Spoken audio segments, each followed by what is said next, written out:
तो हम लोग पढ़ रहे थे हाइड्रोजन चैप्टर, हाइड्रोजन, ठीक है।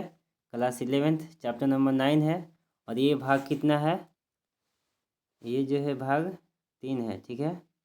देखिए class 11th unit number 9 video 3, इसमें हम लोग क्या सीखेंगे, H2 गैस बनाने की विधियाँ, ठीक है। तो ध्यान से देखिएगा H2 गैस किस प्रकार से बनाया जाता है प्रयोगशाला में, उसको हमको देखना है, ठीक है।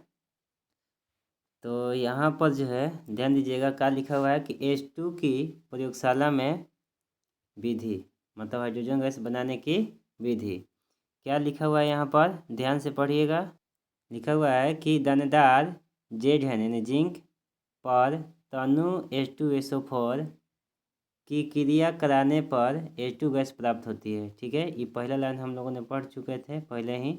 अब उसी चीज़ को देखना है किस प्रकार से दानेदार जो है जिंक पर तनु H2SO4 की क्रिया कराने पर, ठीक है, H2 गैस प्राप्त होती है। तो यहाँ पर जो है हाइड्रोजन गैस प्राप्त करने के लिए क्या हम लोग लेते हैं, दानेदार जिंक, ठीक है, और तनु H2SO4 की क्रिया एक साथ कराएंगे तब जाकर क्या प्राप्त होगा, H2 गैस प्राप्त होगा। यहाँ पर देखिए, यहाँ पर जो आकृति लिया गया है तो किस किस चीज़ का यह आकृति है, ध्यान से देखिएगा यहाँ पर।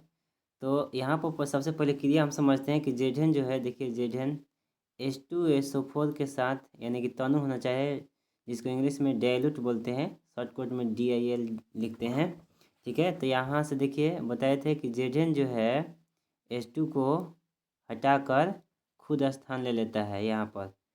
देखिए तो जिंक जो है SO4 के साथ मिलकर जिंक सल्फेट बन गया और हाइड्रोजन को अलग कर दिया, ठीक है। तो इसका जो है हम लोग देखेंगे प्रयोगशाला में प्रयोग। तो ये आकृति ध्यान से देखिएगा। ये जो आकृति जो है यहाँ पर देखिए, ये जो होता है उल्फ बोतल होता है, ये जो होता है क्या होता है, उल्फ बोतल होता है। ये जो है क्या है, उल्फ बोतल होता है, उल्फ बोतल है, उल्फ बोतल। तो उल्फ बोतल वैसा होता है जिसमें दो मुंह होता है, यहाँ पर एक और यहाँ पर दो, ठीक है, दो गो मुँह है। और इसमें एक थिसिल जो है किप लगा होता है। जैसे कैसे हम लोग किरासन तेल किसी दूसरे चीज़ में डालते हैं तो ये मतलब किप जैसा होता है, थिसिल किप, ठीक है। मतलब द्रव या मतलब छोटे छोटे कण को एक स्थान से दूसरे स्थान तक प्रवाहित करने वाला यंत्र होता है थिसिल किप। तो इसमें जो होता है इसके मुंह में लगा होता है, अंदर तक पूरा होता है। अंदर में क्या होता है, यहाँ पर जो छोटे छोटे दिखाया गया है ये जिंक के टुकड़े हैं, ठीक है। और ऊपर जो डॉट डॉट दिखाया हुआ क्या है, H2SO4 है, ठीक है। और यहाँ पर जो हमने बताया कि उल्फ बोतल में दो मुंह होता है, एक मुंह थिसिल की से क्या होता है, बंधा रहता है यहाँ पर, और एक जो है निकास नली द्वारा निकला होता है यहाँ पर। एक एक यह द्रोणिका है, या इसको द्रोणिका कहिए या बर्तन जलपात्र कहिए, दोनों बातें के हैं। और इसमें जो है गैस जार लगा होता है, क्या लगा होता है, गैस जार लगा होता है। इसको ये पूरा जो क्रिया है, ये पूरा क्रिया को हम लोग क्या कर सकते हैं, अधोमुखी विस्थापन, क्या कर सकते हैं, अधोमुखी विस्थापन। क्योंकि यहाँ पर जो है यह इसका मुंह जो उल्टा, गैस जार का जो सिरा है मुंह नीचे में है, पलट करके ढक दिया जाता है। जैसे कि एक पानी में गिलास को उल्टा करके ढक दीजिए, उसी पर गैस जार को उल्टा ढक दिया जाता है। और इसमें क्या है, पानी भरा हुआ है, तो इसको जलपात्र द्वारा जो है जलपात्र भरा बर्तन कह सकते हैं, या इसको द्रोणिका नाम कह सकते हैं, ठीक है। इसमें जल भरा हुआ है, ये पूरा आकृति किसका है, गैस जार का है। और यहाँ पर H2 गैस जो है निकलता है। और किस प्रकार से निकलता है, यहाँ पर देखिए रिएक्शन सीखिए। देखिए यहाँ पर जो है एक उल्फ बोतल, क्या है, एक उल्फ बोतल में दानेदार जेठन लेकर थिसिल फनल कहिए या थिसिल किप कहिए, दोनों एक ही हैं, द्वारा उसमें डाइल्यूट H2SO4 डालने पर यानी तनु सल्फ्यूरिक अम्ल की विलयन डालने पर H2 गैस बनती है, जिसे निकास नाली से होते हुए जल विस्थापन पात्र में एकत्र कर लिया जाता है। यहाँ पर जो छोटे छोटे टुकड़े दिखाई दे रहा है, ये क्या है, जिंक के टुकड़े हैं।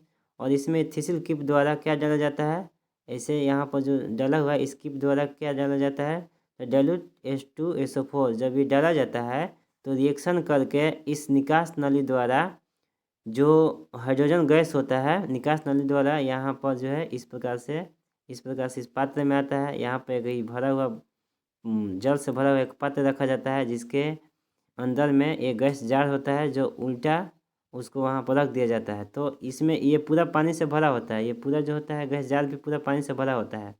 तो जब इसमें से जो हाइड्रोजन गैस जाता है तो यहाँ पर पानी हाइड्रोजन गैस जो है बलबूला निकल करके बलबूला के द्वारा, देखिए ये गोल गोल जो आकृति दिखाया गया है बलबूला निकल करके यहाँ पर जो है गैस H2 गैस एकत्र हो जाता है और यहीं से जो है H2 गैस प्राप्त हो जाता है, इसको अलग निकाल लिया जाता है। तो इस प्रकार से रिएक्शन होता है।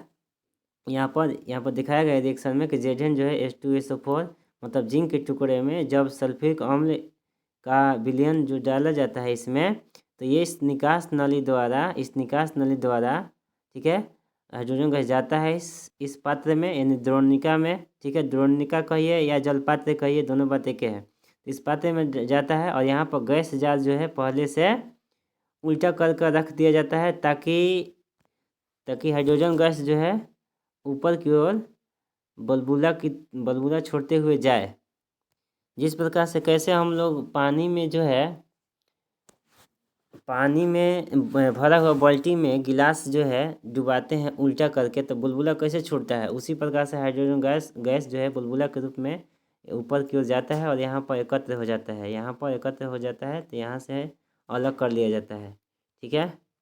अब एक बात ध्यान रखिएगा कि यहाँ पर दानेदार जिंक क्यों लिया जाता है, वो इसीलिए लिया जाता है क्योंकि दानेदार जिंक जो है एक पिसा हुआ जिंक से ज़्यादा एरिया घेरता है, उसका क्षेत्रफल ज़्यादा होता है। पिसा हुआ एरिया कम क्षेत्रफल घेरता है और दानेदार जो एरिया होता है उसका एरिया ज़्यादा होगा तो ज़्यादा रिएक्शन तेज़ी से करेगा, इसीलिए दानेदार जिंक लिया जाता है। जिंक का टुकड़ा लिया जाता है, छोटी छोटी जो है टुकड़ा लिया जाता है। ठीक है। तो इसका जो है और भी विधि है, जैसे कि यहाँ पर देखिए दिखाया हुआ है, यहाँ पर देखिए जैसे मैग्नीशियम है तो मैग्नीशियम जो है इसके भी टुकड़े में, ठीक है, H2SO4 यानी तनु का H2SO4 यानी तनु सल्फ्यूरिक अम्ल की विलयन डालने पर देखिए ये भी क्या कर देता है, ये भी H2 गैस जो है बाहर निकल देता है और Mg जो है H2 के पास आ जाता है और MgSO4 बन जाता है, मैग्नीशियम सल्फेट बन जाता है या मैग्नीज सल्फेट भी कह सकते हैं। उसी प्रकार यहाँ पर Fe है, लोहा भी HCl के विलयन में, ठीक है, तनु HCl के विलयन चाहिए जिसमें से H2 जो है हाइड्रोजन बाहर कर देता है और Fe जो है FeCl2 बन जाता है। रिएक्शन जो यहाँ पर रिएक्शन जो हो रहा है, आप लोग रिएक्शन के लिए नहीं घबराइएगा क्योंकि हम लोग जब 7वां और 8वां चैप्टर पढ़ेंगे तो और अच्छा से कंप्लीट हो जाएगा रिएक्शन। ठीक है। और 12वां में तो पूरा पढ़वे करना है रिएक्शन।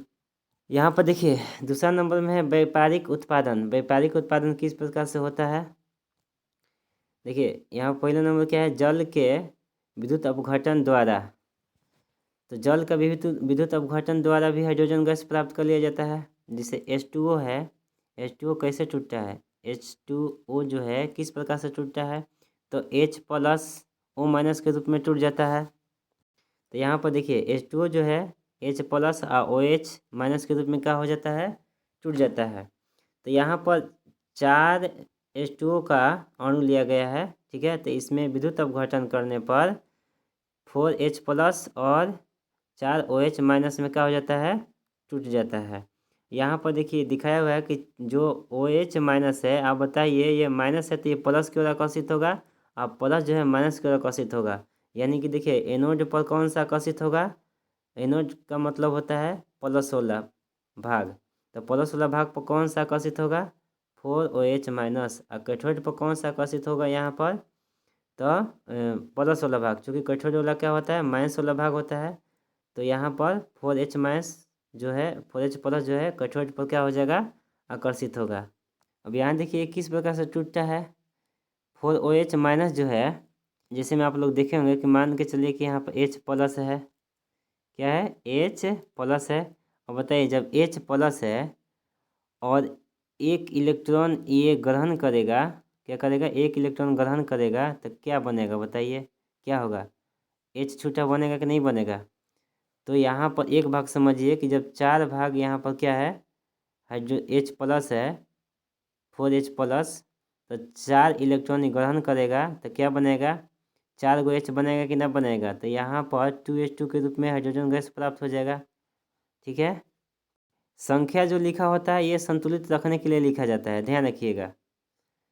यहाँ पर भी OH माइनस है तो 4 OH माइनस है तो 4 गो ये इलेक्ट्रॉन क्या करेगा, ये त्याग कर, 4 गो इलेक्ट्रॉन त्याग कर यह जो होगा ऑक्सीजन गैस जो होगा अलग निकल जाएगा और यहाँ पर हाइड्रोजन गैस अलग प्राप्त हो जाएगा। देखिए यहाँ पर दिखाया हुआ है 4 गो OH OH OH OH OH, तो ये OH OH यहाँ पर दिखाया हुआ है। तो इसमें देखिए यहाँ पर जो कोष्ट में दिखाया हुआ है H2O, तो इसमें से 2 गो H2O निकल जाएगा। तो यहाँ पर देखिए 2 गो H2O लिखा हुआ है और यहाँ पर क्या बचा, 2 गो ऑक्सीजन बचा, तो O2 के रूप में ऑक्सीजन बाहर हो जाता है। तो इस प्रकार से यदि जल को हम विद्युत अपघटन करेंगे तो उससे भी हाइड्रोजन गैस प्राप्त हो जाएगा। हमको मेन यहाँ पर देखना है कि हाइड्रोजन गैस किस किस क्रिया द्वारा प्राप्त हो रहा है। अब बात आएगा जो रिएक्शन का, तो रिएक्शन हम लोग अभी सीखेंगे बहुत अच्छा से। चैप्टर नंबर 7 और 8 जब पढ़ेंगे तो रिएक्शन जो है कंप्लीट हो जाएगा।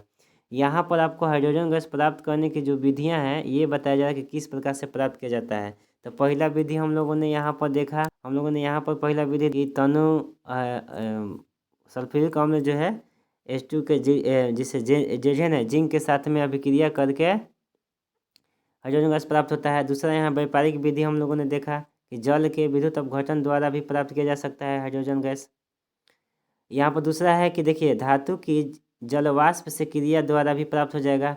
यहाँ पर देखिए Fe है, लोहा है, ठीक है, तो लोहा जो है रेड हॉट लिखा हुआ है, यानी लोहा तपता हुआ लोहा चाहिए, यानी गर्म लोहा चाहिए। उसके ऊपर यदि भाप डालेंगे हम H2O, जिसको हम लोग कहते हैं जल का भाप डालेंगे, तो यहाँ से Fe3O4 प्राप्त हो जाएगा और यहाँ पर हाइड्रोजन गैस प्राप्त हो जाएगा।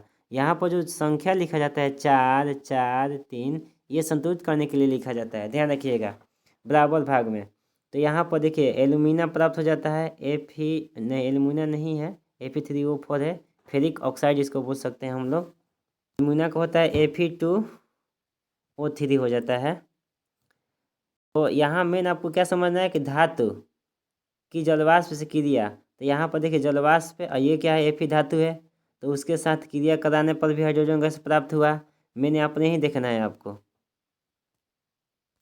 आगे जो है, आगे देखिए तीसरा में है, यहाँ पर नोट में लिखा हुआ है क्या कि FeO3 किसका मिश्रण है, FeO का है और Fe2O3 का मिश्रण होता है। देखिए यहाँ पर Fe कौ गो है, इसमें Fe एक है, इसमें Fe2 दो गो है, तो कितना हो गया, Fe2 3 गो हो गया, कितना हो गया, यहाँ पर 3 गो दिखाया हुआ है ना। O यहाँ पर 1 है, यहाँ पर 3 गो है, तो यहाँ पर क्या होगा, O4 4 गो है, मतलब इसका जो है ये मिश्रण दिखाया गया है। अब देखिए तीसरा जो है यहाँ पर है, तीसरा कौन विधि हो सकता है, तो एल्युमिनियम और जिंक की क्षारकों से क्रिया द्वारा। तो जैसे जिंक जो है NaOH क्या होता है, क्षारक होता है, ये उबलता हुआ चाहिए। तो जिंक जो है अगर उबलता हुआ क्षारक के साथ अभिक्रिया किया जाए जिंक के, तो यहाँ पर देखिए H2 गैस प्राप्त हो जाता है। देखिए यहाँ पर H2 गो है, तो H2 गैस अलग निकल जाएगा और जिंक जो है Zn जो है O2 के साथ निकल जाएगा। देखिए Zn O2 के साथ हो गया और यहाँ पर Na को बच रहा है 2O, तो 2NO2 यहाँ पर आ जाएगा, यानी 2Na2 ZnO2 हो गया। यहाँ पर इसका पूरा नाम हम लोग बोल सकते हैं सोडियम जिंकेट, और इसको 2 भाग ये लिखा हुआ है, ऐसे भी इसको लिख सकते हैं। देखिए Zn प्लस 2NaOH ऐसे भी दिखा सकते हैं। यहाँ पर 2NaOH यहाँ पर अलग अलग हम दिखाए हैं, क्योंकि इसलिए दिखाए हैं कि ताकि आप अच्छा समझ जाइए। तो देखिए यहाँ पर जिंक जो है O2 के साथ और Na2 दो गो है, तो Na2 जिंक O2 यानी सोडियम जिंकेट और H2 अलग हो गया। उसी प्रकार जिंक जो है पोटेशियम हाइड्राइड द्वारा भी हो सकता है, यानी कि ये क्षारक के रूप में ये भी उबलता हुआ होगा। तो यहाँ पर देखिए H2 अलग हो जाएगा, यानी हाइड्रोजन गैस अलग प्राप्त हो जाएगा, और K2, ठीक है, K2 और जिंक O2 जो है यहाँ पर देखिए 2 भाग हो गया। तो K2 जिंक O2 अलग हो गया, इसका नाम क्या बोल सकते हैं, पोटेशियम जिंकेट। ठीक है, उसी प्रकार 2 भाग एल्युमिनियम के साथ और यहाँ पर NaOH उबलता हुआ रहेगा तो क्या प्राप्त हो जाएगा, उसमें थोड़ा सा जल की मात्रा भी होगा तो क्या प्राप्त हो जाएगा, सोडियम मेटा एल्युमिनेट, ध्यान रखिएगा, एल्यूमिनेट प्राप्त हो जाएगा। यहाँ पर हाइड्रोजन गैस के साथ क्या प्राप्त हो जाएगा, एल्यूमिनेट। तो यहाँ पर देखिए 2NaAlO2 एल्यूमिनेट है। ठीक है, पहले यही बात ध्यान देना, देखिए कि H2 है तो H2 जो है अलग हो जाएगा। यहाँ पर जो संख्या लिखा जाता है इसको संतुलित करने के लिए लिखा जाता है, ध्यान रखिएगा। Na है तो यहाँ पर देखिए 2 Na हो गया। ठीक है, 2 Al भी है तो 2 Al भी है यहाँ पर। ठीक है, तो मेन आपको बात ये समझना है कि एल्युमिनियम जो है और जिंक क्षारक से क्रिया करने पर भी हाइड्रोजन गैस प्राप्त होता है। ये सब रिएक्शन आप लोग को लिख लेना है। हाँ, रिएक्शन की बात है, रिएक्शन आपको नहीं समझ में आ रहा होगा कि ये कैसे बन गया, तो ये हम लोग सीखेंगे अभी चैप्टर नंबर 8 में अच्छा से सीखेंगे। ठीक है, अब कुछ बताया गया है आप लोग को पहले भी, जैसे चैप्टर नंबर इसमें हम लोग 3 में भी देखे हैं, जैसे 2 गो धातु के बीच में, धातु और धातु के बीच में भी देखे हैं हम लोग, तो उस हिसाब से भी आप चलिएगा तो बहुत कुछ समझ में आ रहा होगा। ठीक है, तो इसलिए घबराइएगा मत, क्योंकि रिएक्शन है तो रिएक्शन का भी चैप्टर हम लोग पढ़ने वाले हैं। यहाँ पर देखिए जो चौथा है कि रक्त तप्त कार्बन पर जलवाष्प क्रिया द्वारा, रक्त तप यानी लाल कार्बन चाहिए, यानी तपता हुआ कार्बन चाहिए, रेड हॉट। ठीक है, भाप H2O, जब ये भी प्राप्त हो जाएगा तो क्या प्राप्त हो जाएगा, देखिए CO और H2, तो इस CO H2 को मिलकर हम लोग जल गैस कहते हैं, या इसको क्या कह सकते हैं, भाप अंगार गैस। ध्यान रखिएगा, भाप अंगार गैस कहा जाता है।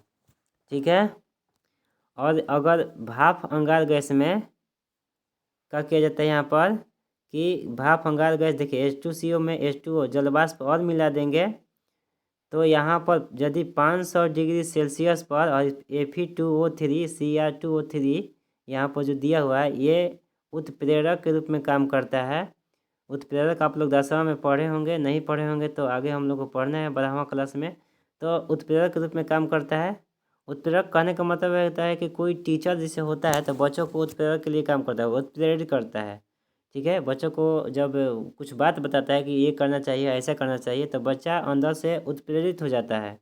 तो उसी प्रकार ये क्या यहाँ पर काम करता है, 500 डिग्री सेल्सियस पर अगर ये जलवाष्प के साथ और जल गैस के साथ क्रिया कराया जाए तो क्या प्राप्त हो जाता है, हाइड्रोजन गैस प्राप्त हो जाता है और कार्बन डाइऑक्साइड प्राप्त हो जाता है अलग अलग। तो मेन आपको यहाँ देखना है कि हाइड्रोजन गैस किस प्रकार से प्राप्त हो रहा है। अन्य विधियाँ भी हैं इसका। ठीक है, जल की क्रियाशील धातुओं से क्रिया द्वारा, यहाँ पर देखिए, यहाँ पर जो कार्बन है, कार्बन C और H2 है, तो C और O के साथ CO हो जाएगा और H2 बच जाएगा हाइड्रोजन गैस। ठीक है, अब इसके साथ में यदि H2O का क्रिया कराया जाए, जलवाष्प क्रिया कराया जाए, तो यहाँ पर देखिए 2H2 प्राप्त हो जाएगा, यानी H2 है रूप में, यहाँ पर H2 2 गो H2 है तो 2H2 हो गया। और CO यहाँ पर देखिए CO एगो C है, 2 गो O है तो CO2 प्राप्त हो गया। तो इस प्रकार से अभिक्रिया जो है होता है। तो अन्य जो विधियाँ हैं, देखिए जल की क्रियाशील धातुओं से क्रिया द्वारा, तो यहाँ पर देखिए 2Na है और यहाँ पर जल H2O को हम लोग ऐसे भी लिख सकते हैं HOH। ठीक है, यहाँ पर 2 संख्या जो लिखा हुआ है ये संतुलित रखने के लिए। तो यहाँ से देखिए HOH, यहाँ से क्या प्राप्त हो जाता है कि Na जो है, NaOH को लेकर के अलग हो जाएगा, Na जो है OH को लेकर अलग हो गया और यहाँ पर क्या प्राप्त हो गया, 2 गो H है। ठीक है, तो यहाँ पर H2 के रूप में, हाइड्रोजन गैस के रूप में अलग हो जाएगा। उसी प्रकार Ca जो है, Ca भी इसी प्रकार से क्रिया करता है। Ca जो है OH जो है, देखिए 2 गो यहाँ पर दिखाई दे रहा है, 2 भाग, तो 2 भाग हम लोग करेंगे तो CaOH ट्वाइस बन जाता है और H2 यहाँ पर H 2 गो हो गया तो H2 के रूप में क्या हो जाएगा, अलग हो जाएगा। यहाँ पर जो है मैग्नीशियम जो है Mg जो है, ये भी जल के साथ क्रिया करके MgOH ट्वाइस बना लेगा, MgOH ट्वाइस और हाइड्रोजन गैस प्राप्त हो जाएगा। कहने का मतलब है कि जल की क्रियाशील धातुओं से क्रिया कराने पर हाइड्रोजन गैस प्राप्त होता है। और क्रियाशील धातु जो होता है, हम लोगों ने पढ़ा है कि क्रियाशील धातु ग्रुप 1 के तत्व यानी क्षार धातु बहुत ज़्यादा क्रियाशील होती है, तो उसके साथ जल के साथ अभिक्रिया कराया जाएगा तो हाइड्रोजन गैस हमको मिल जाएगा। तो यहाँ पर ये सिद्धांत देखना है कि किस किस विधि द्वारा हाइड्रोजन गैस प्राप्त हो रहा है। बाकी आपको रिएक्शन यदि नहीं समझ में आ रहा होगा तो रिएक्शन सीखना है हम लोग को, ठीक है। और भी बहुत कुछ हम लोग रिएक्शन सीख चुके हैं, थोड़ा बहुत जो है सीखना है चैप्टर नंबर 8 में। यहाँ पर देखिए दूसरा नंबर जो है धातु हाइड्राइडों पर जल की क्रिया द्वारा। तो धातु हाइड्राइड यानी देखिए जैसे लिथियम हाइड्राइड है, कैल्शियम हाइड्राइड है, ठीक है। तो LiH जो है धातु हाइड्राइड जो है इसके साथ जल मिला दिया जाए तो क्या प्राप्त हो जाता है, H2। देखिए H2 गैस प्राप्त हो जाता है और LiOH बाहर निकल जाता है LiOH। तो धातु हाइड्राइडों पर क्रिया कराने पर जल की इससे हाइड्रोजन गैस प्राप्त हो जाता है। यहाँ पर CaH2 है और यहाँ पर यदि दो भाग H2O यानी जल का अणु लेते हैं, ठीक है। तो यहाँ पर देखिए H2O जो है दो भाग जो है, तो यहाँ पर दो भाग H2O हो गया और Ca का प्राप्त हो गया, CaOH ट्वाइस अलग प्राप्त कर लिया। OH इसमें से देखिए H2 यहाँ पर है, O यहाँ पर है, तो दो भाग है, तो इसीलिए यहाँ पर देखिए OH O एगो H और दो गो नीचे लिख देंगे तो H ट्वाइस हो जाएगा। तो इस प्रकार से मैंने आपको देखना है यहाँ पर कि इसके द्वारा भी हाइड्रोजन गैस प्राप्त होता है। यहाँ पर तीसरा नंबर में है कि ब्राइन से सह उत्पादक के रूप में भी हाइड्रोजन गैस प्राप्त होता है। ब्राइन मतलब होता है लवण, ठीक है। जैसे यहाँ पर NaCl लवण से भी हाइड्रोजन गैस कैसे प्राप्त होता है, देखिए लवण जो टूट जाता है Na प्लस और Cl माइनस में टूट जाता है, ठीक है। तो यहाँ पर एनोड पर कौन जाएगा, तो एनोड प्लस का काम करता है, प्लस का काम करता है और कैथोड माइनस का काम करता है। तो एनोड पर माइनस वाला भाग जाएगा और कैथोड पर प्लस वाला भाग जाएगा। तो देखिए जो Cl माइनस है तो दो इलेक्ट्रॉन त्याग करके Cl2 बना लेगा, ठीक है। और यहाँ पर जो सोडियम है, सोडियम दो इलेक्ट्रॉन त्याग कर यहाँ पर जो है ये त्याग कर, यहाँ पर सॉरी उल्टा बोल दिए कि दो क्लोरीन जो है यहाँ पर दो इलेक्ट्रॉन त्याग करके क्लोरीन बनाएगा और यहाँ पर ग्रहण करके क्या बनाएगा, ये धातु बना लेगा, ठीक है। अब होता क्या है कि जो सोडियम जो धातु है इसमें जो अभी पीछे बताया है कि जल जो है, जल के साथ क्रिया कराने पर NaOH ऑक्सीजन गैस प्राप्त हो जाएगा। ऑक्सीजन गैस नहीं, सोडियम हाइड्रोजन गैस प्राप्त हो जाएगा। तो ये जो है ये आप नहीं लिखिएगा, तीसरा नंबर नहीं लिखिएगा, ये तीसरा नंबर नहीं लिखिएगा क्योंकि ये पहले नीचे बताया गया है इसके पीछे, ठीक है। तो आज के लिए हम लोग इतना ही देखेंगे, आगे देख लेते हैं कि है कि नहीं कुछ, नहीं कुछ नहीं है, ठीक है। तो इसको अच्छा से आप लोग देख लीजिएगा एक बार, और नहीं समझ में आए तो एक दो बार देख लीजिएगा। रिएक्शन जो है किसी को समझ में आ रहा होगा रिएक्शन, क्योंकि रिएक्शन हम लोग को आधा पढ़े हैं आधा नहीं पढ़े हैं तो कुछ समस्या होगा। लेकिन आपको यहाँ पर मेन बात यही ध्यान रखना है कि किस किस विधि द्वारा हाइड्रोजन गैस प्राप्त होता है। तो एक बार बढ़िया से देखिए यहाँ पर जो है ध्यान से देखिए शुरू से। तब प्रयोग H2 की प्रयोगशाला विधि द्वारा कैसे प्राप्त हुआ, यहाँ पर जिंक जो है H2SO4 के साथ प्राप्त हुआ। फिर दूसरा क्या विधि देखें कि दूसरा जो है यहाँ पर व्यापारिक विधि द्वारा भी प्राप्त किया जा सकता है हाइड्रोजन गैस, ठीक है। जल के विद्युत अपघटन द्वारा, धातु की जलवाष्प प्रक्रिया द्वारा। कहने का मतलब है किस किस विधि द्वारा प्राप्त होता है, वही मेन बात ध्यान रखना है आपको। तो आज के लिए इतना ही, थैंक यू है, ओके। थोड़ा सा पानी लाओ तब बबुआ, ठीक है। ठीक है आज के लिए हम लोग इतना ही पढ़ेंगे, ओके।